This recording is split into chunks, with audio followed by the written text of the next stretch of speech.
Salam alaikum Azul, bonsoir. Samedi 9 décembre, Rétro Info comme chaque fin de semaine. Et pour aujourd'hui, nous allons parler de la fameuse reconnaissance, fameuse c'est un peu trop dire, reconnaissance de M. Trump, je ne sais pas dire Trump, M. Trump, de Jérusalem comme capitale d'Israël. Puis, comme deuxième sujet, nous parlerons de la visite de M. Macron, président de la République française en Algérie. Et donc, pour en parler, j'ai ici avec moi Samir Bellatesh, militant des droits de l'homme. Merci Samir d'être avec nous. Saïd Aknin, militant pour la démocratie. Merci Saïd d'être avec nous. Badis Khnissa, représentant de Talaya al-Hurriyat. Merci d'être avec nous. Merci. Nous allons commencer par voir quelques images. More than 2 decades of waivers, we are no closer to a lasting peace agreement between Israel and the Palestinians. It would be folly to assume that repeating the exact same formula would now produce a different or better result. Therefore, I have determined that it is time to officially recognize Jerusalem as the capital of Israel. This is nothing more or less than a recognition of reality. It is also the right thing to do. It's something that has to be done.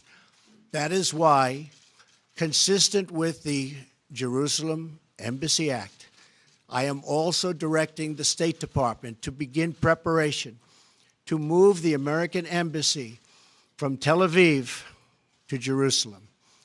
This will immediately begin the process of hiring architects, engineers, and planners so that a new embassy, when completed, will be a magnificent. Voilà, M. Trump vient de reconnaître, de décider que Jérusalem sera la capitale d'Israël et le chef de l'État ou le Premier ministre israélien plutôt, M. Benjamin Netanyahou, a déclaré que ce jour était un jour historique. À vous, messieurs. Je peux commencer avec votre permission. Bien sûr. Moi, je dirais que, en fait, la colonisation de la Palestine continue. Ça a commencé il y a très longtemps de ça, il y a 70 ans, un truc comme ça, depuis 1947-48. Ça continue. Et je pense que les États-Unis, en fait, c'est eux qui occupent la Palestine. Israël n'est que, comme disent certains, n'est qu'un poste avancé de l'armée américaine dans la région. Ce qui vient de se produire est une continuité dans ce sens. Il n'y a rien d'anormal. Je pense que les Palestiniens, ils en ont vu des vertes et des pas mûres avec la puissance américaine. Ça ne fait que continuer. Voilà. Les Américains, l'armée américaine, occupe la région, elle occupe la Palestine.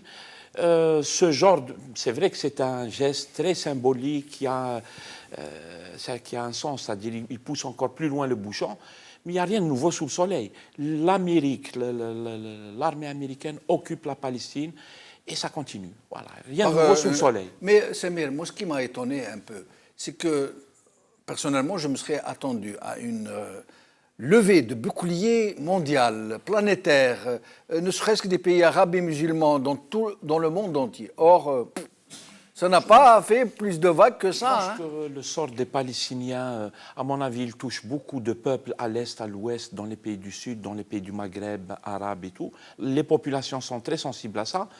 Par contre, les dirigeants du monde, quels qu'ils soient, de l'est ou de l'ouest, ont systématiquement abandonné les Palestiniens à leur sort, en fait. Et il n'y aura pas de levée de bouclier et tout ça, parce que ça a toujours été le cas, en fait. Tout le monde se soumet à la force américaine.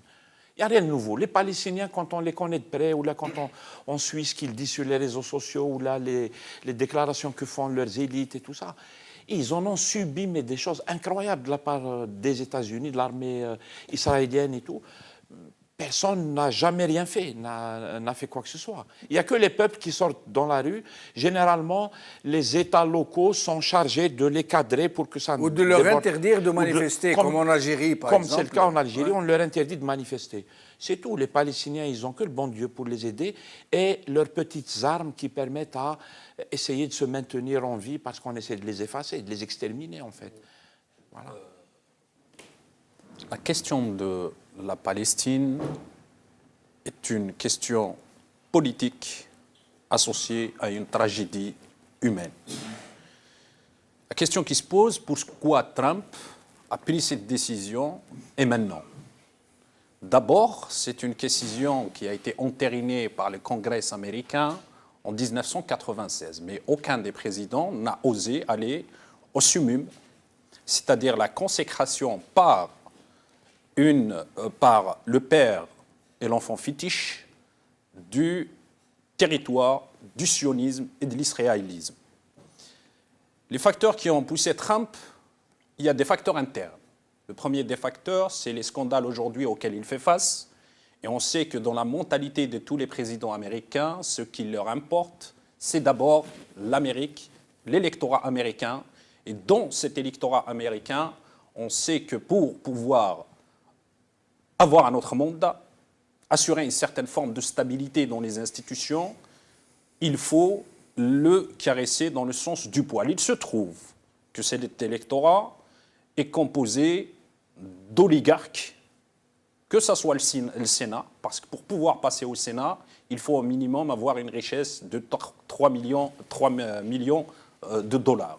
Aujourd'hui, c'est une décision parce que le peuple américain, je ne pense pas qu'il soit aussi solidaire que cela, avec une décision aussi arbitraire qui consacre le summum de la colonisation et de l'apartheid. Est-ce qu'il n'est pas plutôt indifférent? Il est vrai, comme dit Chomsky, Noam Chomsky dit que la question de la Palestine est d'abord une colonisation sémantique. Sémantique dans le sens où on a transformé le colonisateur en colonisé et le colonisé en colonisateur. On a transformé la victime en bourreau et le bourreau en victime à travers des moyens de propagande planétaires. Rares sont aujourd'hui ceux qui y ont cette conscience humaine d'un peuple colonisé et d'un peuple colonisateur. Le deuxième élément, c'est-à-dire les facteurs internes, c'est l'oligarchie et les scandales auxquels il fait face et surtout l'intrusion de la Russie dans la campagne électorale par rapport à Trump et qui est en train de prendre des grandes proportions aux États-Unis. Trump aurait fait de la diversion avec cette histoire de Jérusalem? Fort probable, fort probable. Le deuxième élément, c'est des facteurs régionaux. Les facteurs régionaux, la grille de lecture et les paradigmes, c'est-à-dire il y a une rupture après septembre 2001 et le tout sécuritaire mondial. Là, le processus, la fin du processus, c'est l'installation de Daesh et la daeshisation sécuritaire mondiale. À ce niveau, on met le qualificatif de terrorisme islamiste à toute validité de résistance ou d'indépendance ou de validité, de se débarrasser d'un colonialisme ou même d'aspirer à une démocratie. Ça, c'est très important. Daeshisation, c'est-à-dire la déstabilisation du bassin régional. Le deuxième élément, c'est les régimes, sur le plan régional, c'est les régimes qui sont acquis. On a vu le dernier des revirements, c'est le régime de l'Arabie saoudite, parce que là aussi, il y a le peuple de l'Arabie saoudite, il y a le régime. On vient de voir l'intronisation de Souleyman à la tête de la monarchie. Et là, c'est ça qui a poussé aussi cette déclaration maintenant. Le troisième élément, c'est un facteur international. Aujourd'hui, les États-Unis agissent comme un empire. Et un empire dans le sens où le budget américain de l'armée est de 600 milliards de dollars l'année, contrairement au budget de la Chine qui est de 200 milliards, le budget de la France qui est de 70 milliards et le budget de la Grande-Bretagne, c'est-à-dire les 5 membres permanents de du Conseil de sécurité de l'ONU n'égale pas le budget des États-Unis en matière d'armement. En plus de ça, les États-Unis, ils ont 14 porte-avions. La Chine n'en a que 2, la France n'en a qu'un et la Russie n'en a qu'un seul. Ça, c'est la politique de l'hégémonie et de l'empire. Le troisième élément, c'est le nivellement des idéologies, l'absence du vis-à-vis et l'unipolarisation du monde. Aujourd'hui, qui peut faire face à un empire, si Donc, ce n'est ces contradictions internes? Ceux qui parlent de Troisième Guerre mondiale, ils ont tout faux alors, puisqu'il n'y a pas de belligérants de même importance d'un côté et de l'autre. Il est fort De probable. la même manière qu'il n'y a pas de choc de civilisation, puisque il y a cette validité. En face, il y a les musulmans qui ne représentent rien du tout et qu'on crédite de... Moi, la question de la Palestine, ne tombons pas non plus dans le piège de sa création. C'est un piège de la mytho-histoire et de la mytho-idéologie. La mytho-histoire, c'est le peuple juif. La mytho-idéologie, c'est la terre promise. En face de cela, on lui a présenté autre chose. Et c'est aussi une mythologie, de la mytho-histoire et de la mytho... La question de la Palestine, c'est une question humaine. Elle n'est ni de l'ordre ethnique, ni de l'ordre religieux. C'est une question transnationale, et je ne dis pas universelle, je dis transnationale, parce que dans transnational, il y a cette histoire de transcendance, c'est-à-dire, comme dit Harkoun, il était temps d'avoir la culture de la religion d'en face. C'est-à-dire, je peux être musulman et apprécier un chrétien. Je peux être chrétien et apprécier un judaïste, et ainsi de suite. À ce niveau-là, justement, c'est le cœur de la problématique. La problématique, si on le sort, la question de la Palestine, elle n'est ni ethnique ni religieuse. C'est une question de colonisation, de coloniser et de colonisateur. Et aujourd'hui, on est à la veille de la célébration de la Charte universelle des droits de l'homme. Je pense que cette déclaration de Trump doit pousser les peuples, pas les États, pas les régimes, parce qu'on sait bien où sont aujourd'hui les raisons sécuritaires d'État, les peuples de s'unir dans ce chemin de transcendance. Et l'élément fondamental dans cette histoire qui s'était passé, me semble-t-il, en 1996, qui est les accords d'Oslo. C'est une remise en question des accords d'Oslo. Et là, comme par hasard, ceux qui ont signé les accords d'Oslo, Yitzhak Rabin et Yasser Arafat, les deux furent assassinés. Les deux furent assassinés. Qui les a assassinés, si ce n'est le sionisme et l'israélisme, pour qu'on arrive aujourd'hui au stade final, nodal, de cette déclaration qui est, comme l'appelle Mohamed Harkoun, c'est les conflits historiquement, les tragédies historiquement programmées. Badis Khnessa ? Écoutez, d'abord, permettez-moi d'exprimer tout mon soutien inconditionnel en mon nom et au nom de... Et vous êtes venu avec une écharpe... Absolument. Adaf Laïman, c'est le minimum qu'on puisse faire dans l'état actuel des choses, bien évidemment. Et ça, c'est un autre sujet. Donc j'exprime tout mon soutien inconditionnel au peuple palestinien qui subit quand même une épreuve sans précédent aujourd'hui plus que jamais. Bien évidemment, j'ai découvert cette déclaration comme tout citoyen, d'abord musulman et citoyen du monde, un grand regret, un sentiment d'injustice vis-à-vis de cette déclaration unilatérale, irresponsable de l'administration Trump à travers la personne de Donald Trump. Et à juste titre, je tiens à rappeler que notre parti, Tarek Harriet, s'est exprimé également officiellement via un communiqué pour aussi appuyer cette injustice et d'essayer de, je dirais, bouger les lignes à travers un regain de la communauté musulmane à travers le monde. Mais permettez-moi juste de revenir maintenant sur effectivement la déclaration en elle-même. Vous avez évoqué certains facteurs, effectivement, vous faites bien de le rappeler. Cette loi a été effectivement votée 95-96, me semble-t-il, avec une clause dérogatoire qui est de 6 mois, de report de 6 mois. Or, tous les présidents qui se sont succédés aux États-Unis ont fait valoir cette clause pour des raisons, ce qu'ils appelaient des intérêts sécuritaires du droit, enfin nationaux.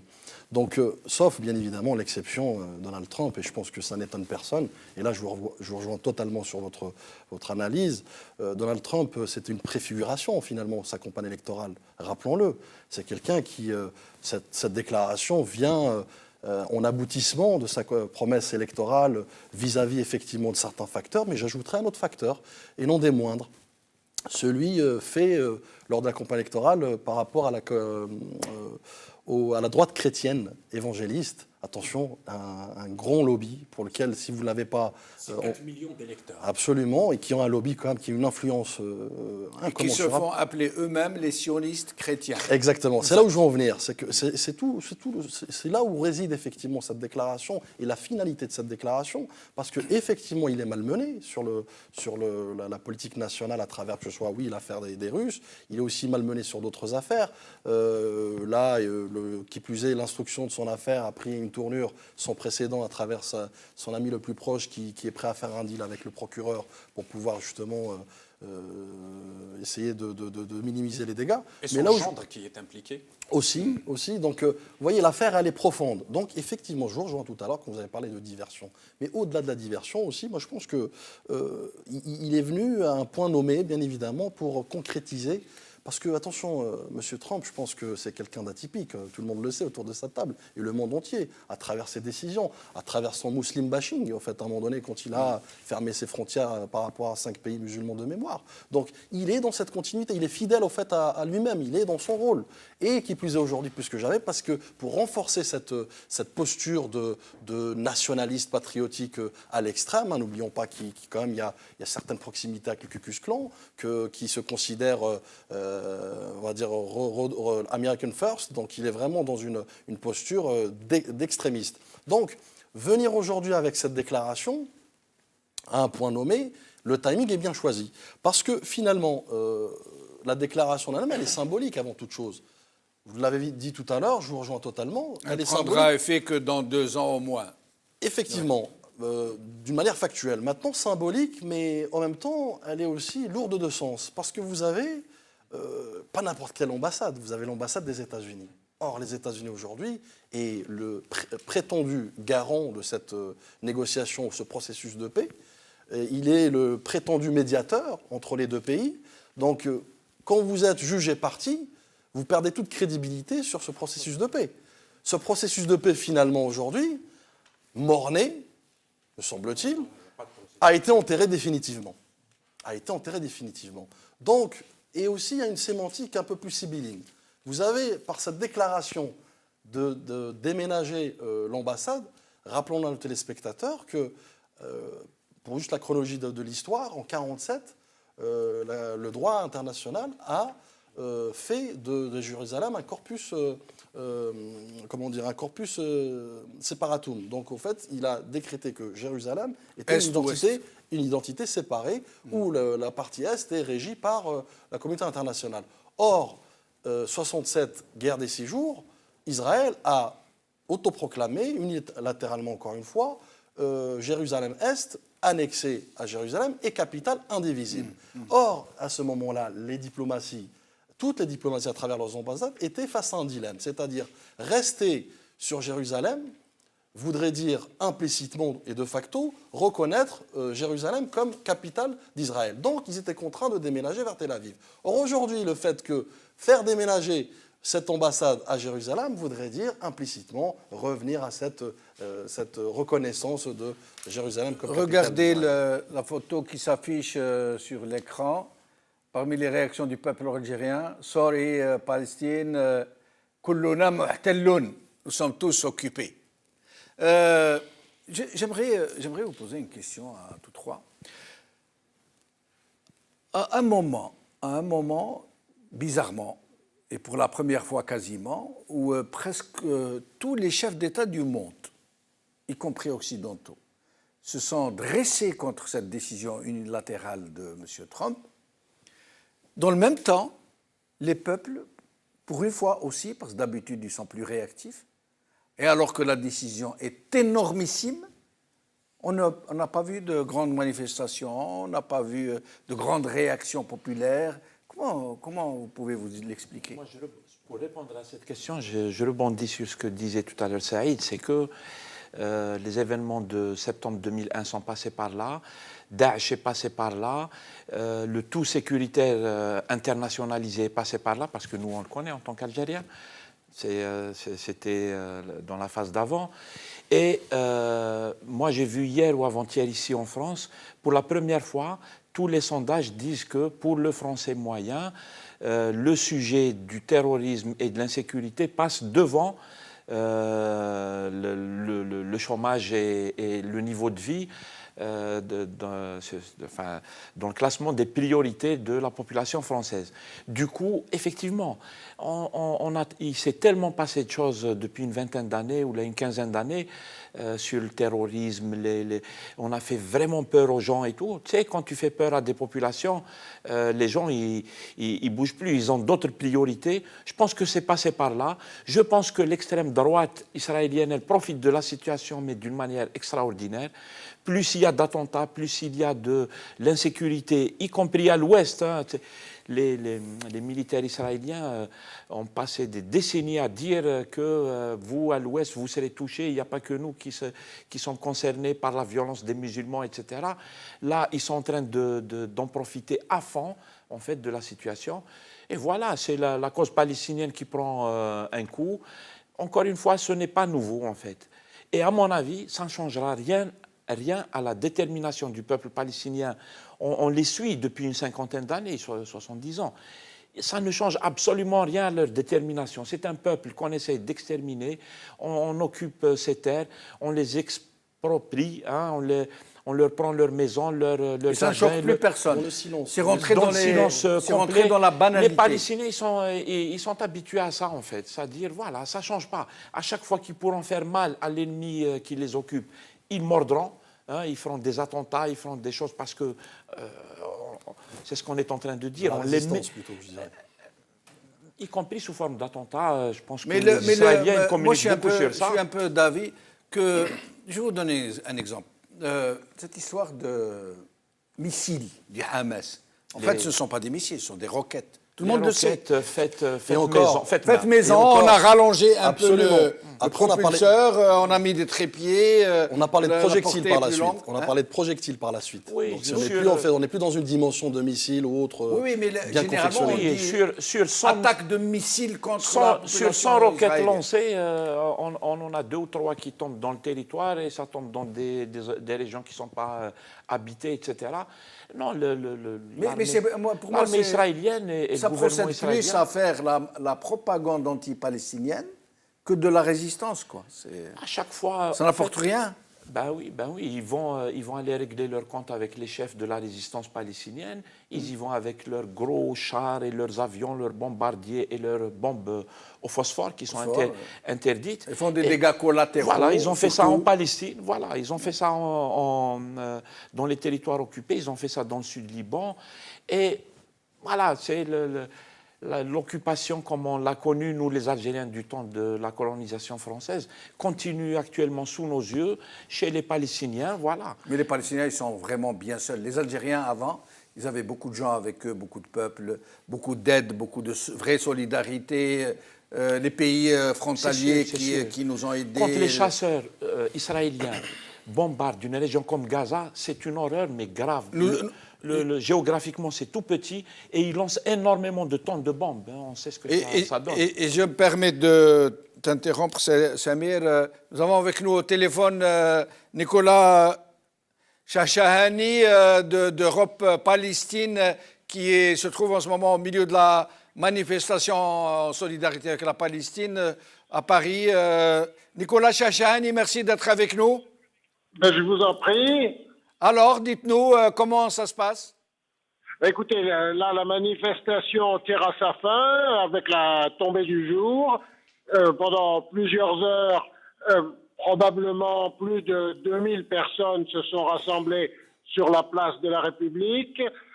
Les thèmes marquants étaient bien entendu ceux de l'actualité.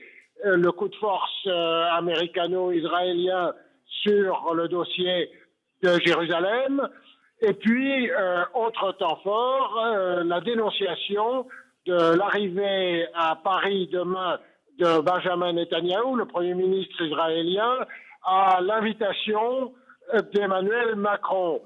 Alors, un tribunal populaire de la Palestine s'est tenu en place de la République avec de nombreux témoins de l'accusation, aussi bien d'origine palestinienne, notamment des camarades palestiniens interdits de rentrer sur la terre où ils sont eux-mêmes nés, et au terme de cette dizaine de témoignages devant une foule attentive et en même temps très émue de ce qui arrive au peuple palestinien, on a entendu le réquisitoire et puis on a entendu, puisqu'il s'agit d'un procès tenu dans des conditions équitables, et donc l'accusé a eu droit à la parole,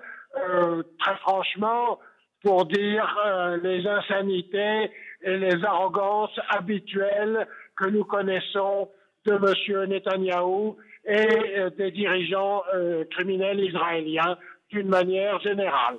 Et puis la sentence est tombée devant des preuves concordantes, et donc Netanyahou a été condamné pour crime contre l'humanité, crime de guerre et génocide à l'encontre du peuple palestinien.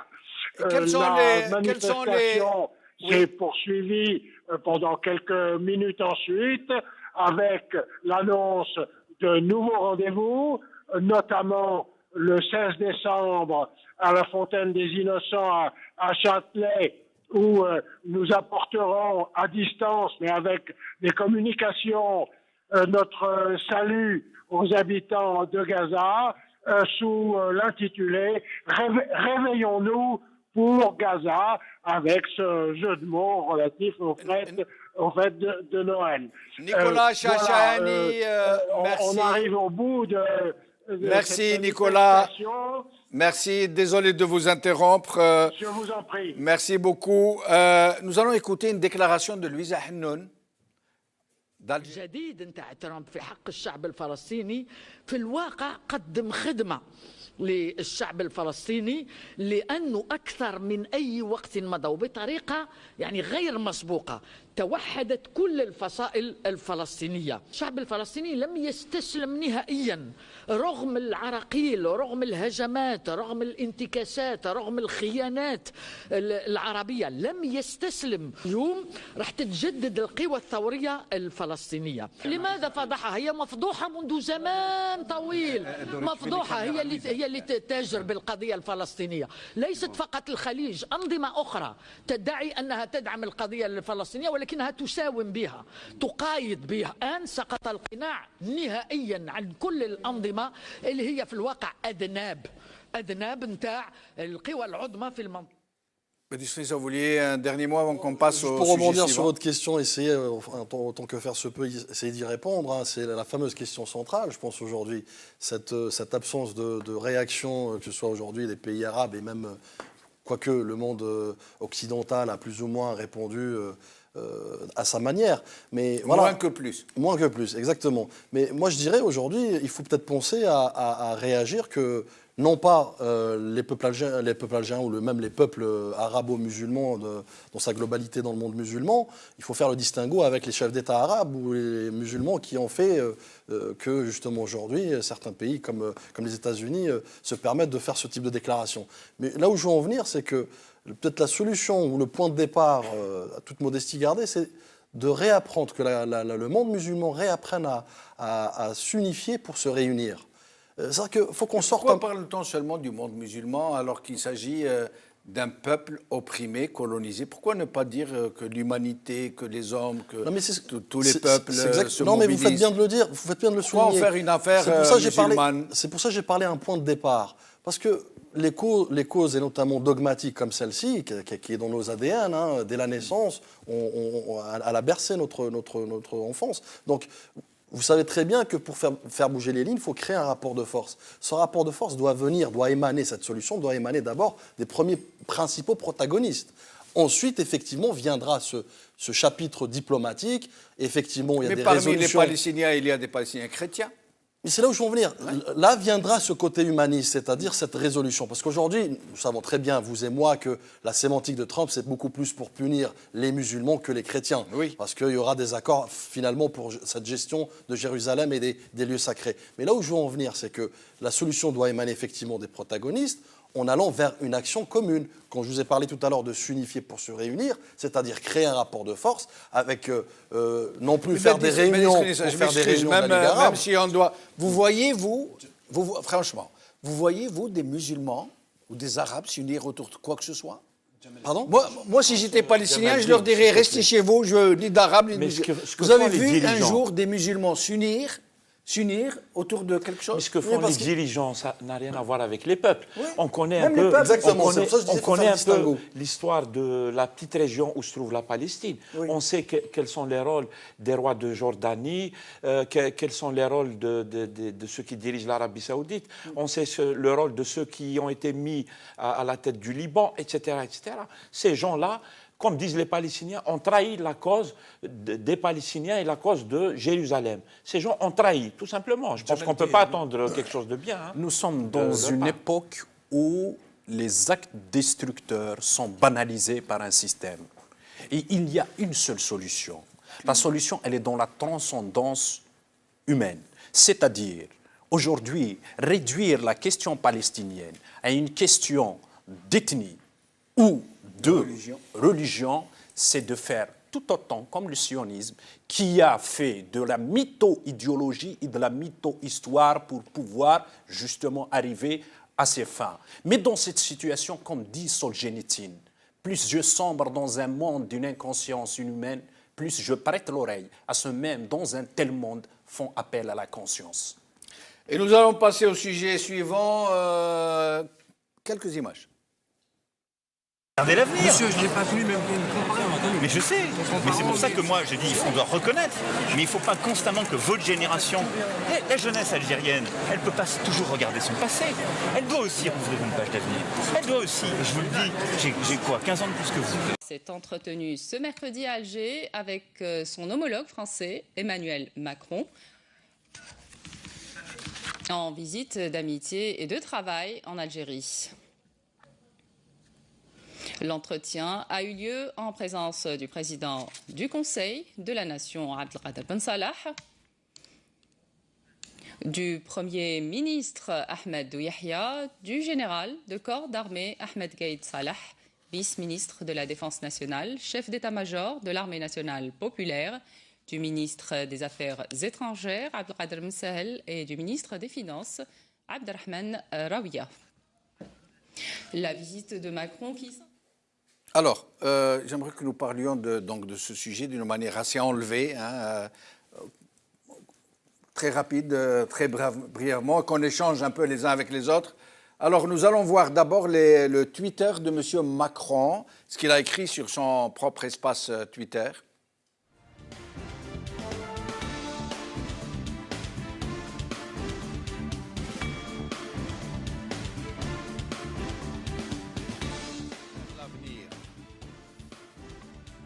L'Algérie est un grand partenaire dans la lutte contre la menace terroriste avec Ahmed Yahya, Premier ministre algérien, etc. Reconnaître les mémoires pour laisser le passé passer. Premier pas vers un futur apaisé au mémorial du martyr, Maqam Shahid.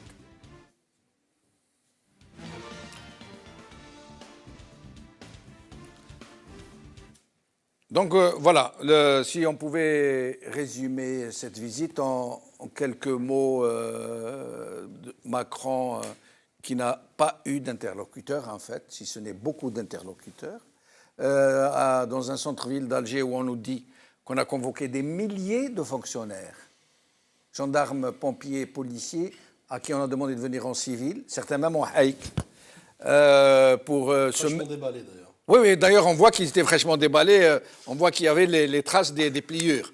Alors, on a dit aussi que leur consigne à ces gens était d'entourer Macron à chaque fois pour ne pas permettre aux jeunes de se rapprocher de lui, de lui parler. Il n'a pas empêché d'autres jeunes de crier visa de loin. Et j'aimerais d'abord qu'on parle de quelque chose. Quand un jeune lui a dit « Monsieur Macron, on étouffe », vous l'avez entendu celle-là? Tout à fait. Il lui a dit « Desserrez-vous ». Desserrez-vous. Bon, alors deux choses. Soit il parle, parce qu'avant, quand les femmes portaient le corsage qu'on laçait derrière le dos, qui était très... Une femme qui étouffe, on lui dit desserrez-vous. Est-ce qu'il a voulu dire ça? Ou est-ce qu'à travers desserrez-vous, il voulait dire mais vous étouffez, alors respirez, bougez-vous, protestez, sortez dans la rue. Nous allons d'abord le voir et on va discuter de tout ça. Construire. On étouffe Hein? Mais oui, mais vous êtes où? Vous avez qu'à vous desserrer. Il faut construire. On étouffe Hein? Mais oui, mais vous êtes où? Vous avez qu'à vous desserrer. On étouffe, vous n'avez qu'à vous desserrer. Alors, qu'est-ce qu'il a voulu dire par là? Non, mais justement, vous faites bien de préciser cela. Ce que je retiens d'ailleurs cette visite, c'est la déception d'Emmanuel Macron, hein, non avouée de cette visite-là, attention. Mais Emmanuel Macron, typiquement, fait ce qu'on appelle de la pole-pole, c'est de la politique politicienne, où il aborde un déplacement, d'ailleurs, qui, à juste titre, au final, à la clôture, a qualifié de visite de courtoisie amicale plus que d'État, car il va reporter cette visite finalement ultérieurement au mois de février, je pense, de mémoire. Donc on est typiquement plus dans un cadre formel, étatique, protocolaire. Mais quand vous faites cette réflexion et cette remarque, effectivement, ça nous renvoie sur la perception d'Emmanuel Macron par rapport à l'Algérie actuelle. Effectivement, d'ailleurs, à juste titre, au passage, les tweets dont vous avez montrés aux téléspectateurs n'évoquent à aucun moment sa tenue, ou du moins sa réunion de plus d'1 heure avec le président de la République. Voyez. Nous allons y venir justement tout à l'heure pour ce qui est de l'alacrité à la Macron. Nous allons y venir. Sinon, à ce sujet, desserrez-vous de façon assez concise. Hein. Très rapidement. Oui. Cette réponse me renvoie à une réponse que le chef d'État Bouteflika avait donnée à une femme, à une mère de famille disparue, qui lui disait « Où est mon fils ?» Il lui avait répondu « Il n'est pas dans ma poche. » Oui. Taisez-vous, asseyez-vous. Taisez-vous, il n'est pas dans ma poche. Samir? Je pense que c'est Macron, il est dans la com en fait. Je pense qu'il gère même les affaires françaises de cette manière, c'est-à-dire tout est dans la com, les vraies décisions se prennent sans être discutées avec la population comme ça devrait l'être en démocratie. Il applique la même règle quand il va en Afrique. On l'a vu, la visite en Algérie. Regardez les haïks là, on les voit, ils sont pliés, hein, ils sortent de l'emballage, hein, on voit bien. Les femmes algéroises ne portent pas de haïk non repassés. Ben ouais. En fait, il est passé par Alger après avoir fait une petite tournée en Afrique. C'est une halte. Voilà, Burkina Faso, Ghana, il me semble. Et donc voilà. Et puis, pour ce genre d'anecdote, en fait, c'est un style qu'il veut se donner, mais on est dans le marketing pur et dur, en fait. Il donne une image, il veut être ce jeune président qui veut parler à tout le monde, qui est capable d'aller à la discussion.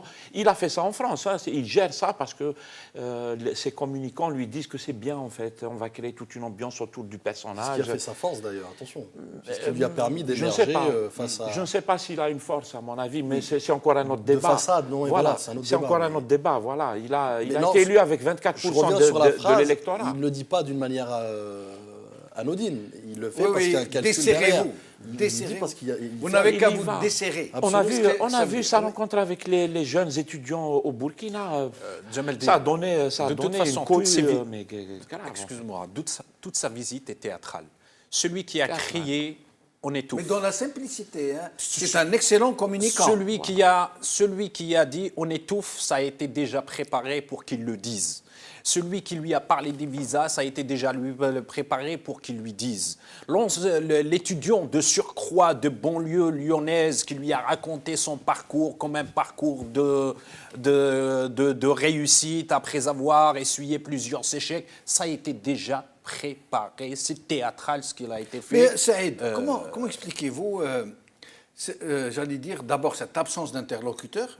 Il n'y avait quasiment personne. Et puis ces bourdes on nous parle des gens qui étaient dans la délégation, qui nous ont confié quand ils sont revenus d'Alger, qu'on a rencontrés. Ils ne nous ont pas parlé franchement, bien sûr, mais ils étaient sidérés par l'état de nullité des gens qu'ils ont rencontrés. Ils ont dit, on savait qu'il y avait des problèmes, que ce régime est une médiocratie, mais nous ne pensions jamais que c'était à ce point-là. C'est complètement, mais alors au-dessous de tout. Ils n'ont pas compris qu'un pays comme l'Algérie puisse être gouverné par de tels nullards. Et d'un côté, je rapporte ce qu'on m'a confié. Hein. De l'autre côté, qui vraiment interpelle, c'est cette attitude de Macron qui a longtemps refusé de suivre l'alacrité de François Hollande, qui ne disait même pas « nous avons parlé, M. Bouteflika et moi », et puis d'un seul coup maintenant qui reconnaît avoir discuté, et qui plus que ça envoie M. Le Drian faire une déclaration que nous allons écouter, et qui est à peu près aussi forte que l'histoire de l'alacrité. Écoutez.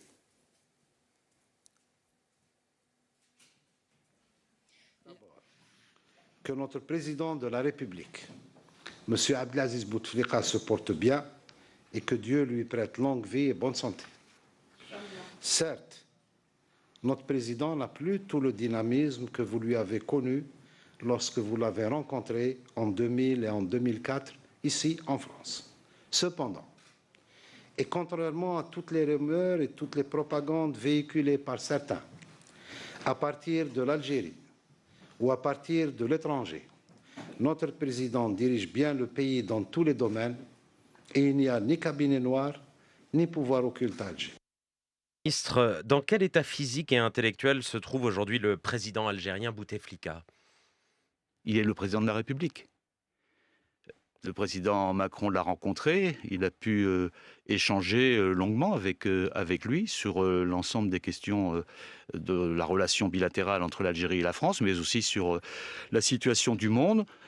C'était un échange qui était Donc utile. il est apte à la charge. Il a parlé avec le président Macron de manière longue et ça a permis d'avoir un échange approfondi sur l'ensemble de nos relations. Donc physiquement, intellectuellement? Intellectuellement, il est parfaitement en forme. Et physiquement, c'est peut-être plus compliqué. Il est plus fatigué, mais bon, ça peut arriver à un certain âge. Alors, il a parlé avec Macron de manière longue, ils ont longtemps échangé sur des sujets très complexes, il est parfaitement, intellectuellement, parfaitement au point.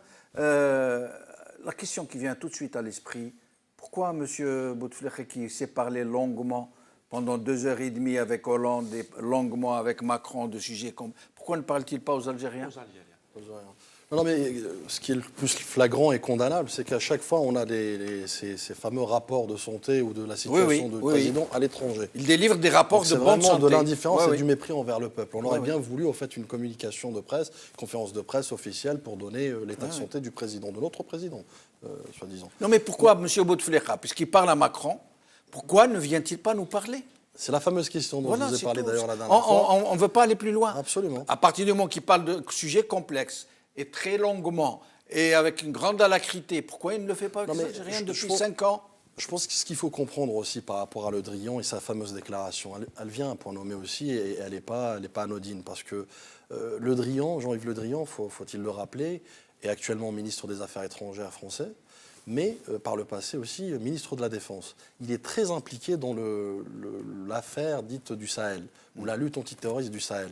Donc très impliqué à travers l'opération Barkhane. Oui, mais ce n'est pas une question de Le Drian. Non, Le Drian ne peut pas parler de son propre chef, ni par rapport à sa propre mentalité, ni par rapport à ses propres préoccupations, ni visions. Pourquoi, en fait, il parle au nom de la France, donc de Macron. Non, oui et non, parce que c'est par procuration. Macron aurait pu d'ailleurs le faire. Il n'a pas voulu se mouiller comme Hollande. Aurait pu, à minima, faire un tweet avec ces images en compagnie du président Bouteflika. Non. C'est vrai que dans le tweet de Macron, on a vu de tout, sauf sa rencontre avec Bouteflika. Ils n'en parlent pas du tout. C'est exactement là où je veux en venir. Et donc je pense qu'il y a une sémantique, un message subliminal à comprendre là-dessus. Donc par procuration, effectivement, Le Drian aussi pour des fins stratégiques. Quand je vous parlais tout à l'heure impliqué dans l'opération Barkhane et la lutte antiterroriste, et notamment le G5 Sahel, c'est-à-dire qu'en fait, il est dans une dynamique, bien sûr, de caresser le gouvernement dans le sens du poil pour cette fameuse coopération accrue sur le Sahel qui ne va plus de l'ordre de la participation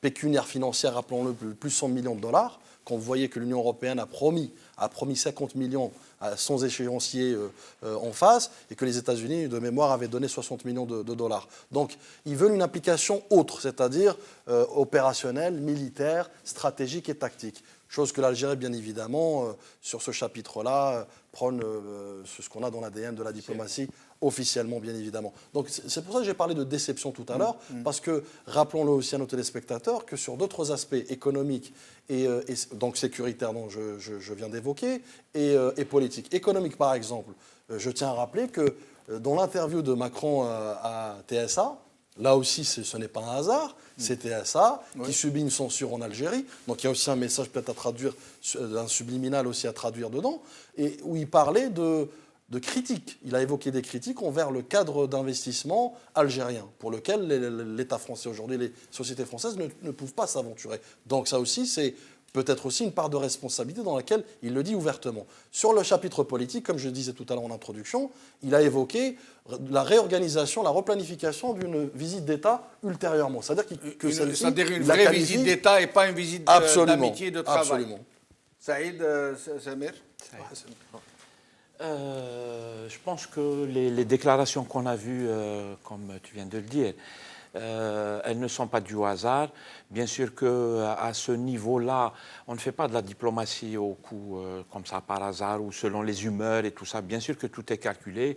Il y a aussi une répartition des rôles, etc. C'est classique, j'allais dire. Et à mon avis, la chose classique qu'on vient de voir, elle nous donne une idée de la relation qu'il y a entre les dirigeants français et les dirigeants algériens. Je pense que là aussi, il n'y a rien de nouveau sous le soleil.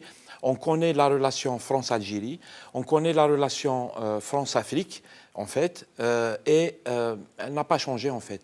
Et je pense qu'avec quelqu'un comme Emmanuel Macron, qui n'a rien de différent avec ses prédécesseurs, à ce détail près que, à mon avis, il va assumer beaucoup plus publiquement les choses et tout que, par exemple, Hollande, qui est connu pour être quelqu'un, il gère sous la table, mais quand il fait des déclarations, en fait, il est capable de déclarer la chose et faire exactement son inverse et tout. Macron, très probablement, il va dire ce qu'il va faire. Ça ne nous arrange absolument pas parce qu'ils ne font que confirmer cette relation malsaine qui s'appelle la France-Algérie, qui s'appelle la France-Afrique. Mais voilà. Justement, Samir, pourquoi un Macron qui est jeune, qu'on crédite de toute la bonne foi possible et imaginable, qui veut le bien de son peuple, pourquoi s'acharne-t-il, il s'obstine-t-il à nouer, à renforcer des liens avec un régime finissant qui est en train de mener le pays droit au mur, tout le monde le sait. Ses propres services sont en train de lui faire des rapports désastreux sur la situation. Et malgré ça, ils sont encore en train de soutenir ce régime, de le protéger, de mentir pour lui, de nous donner des certificats de santé qui sont totalement... Et ils Pourquoi vont faire parce que c'est des gens qui n'apprennent aucune leçon de ce qui se passe, en fait, parce qu'ils sont sans conscience. Ces gens n'ont pas de conscience. Désolé de le dire comme ça avec mes mots, je ne suis pas ici pour faire de la diplomatie. Et ces gens sont sans conscience. Ils ont fait ça avec les régimes qu'on a vus s'écrouler dans la région. Ils les ont soutenus jusqu'au dernier moment. Ils soutiennent les dictatures parce que, du point de vue de ces gens qui n'ont que leurs intérêts, et encore, ce n'est même pas les intérêts des peuples, c'est les intérêts des grands groupes. Ils n'ont que ça comme norme, en fait. Et qu'est-ce qu'ils vont faire? Ils vont soutenir les Moubarak jusqu'à la fin, ils vont soutenir les Ben Ali jusqu'à la fin, et j'en passe et des meilleurs. Parce que, voilà, ils ne tirent pas de leçons, ils vont attendre que le régime algérien s'écroule. Ensuite, cas extrême, ils interviendront militairement comme ils l'ont fait dans la région pour d'autres pays.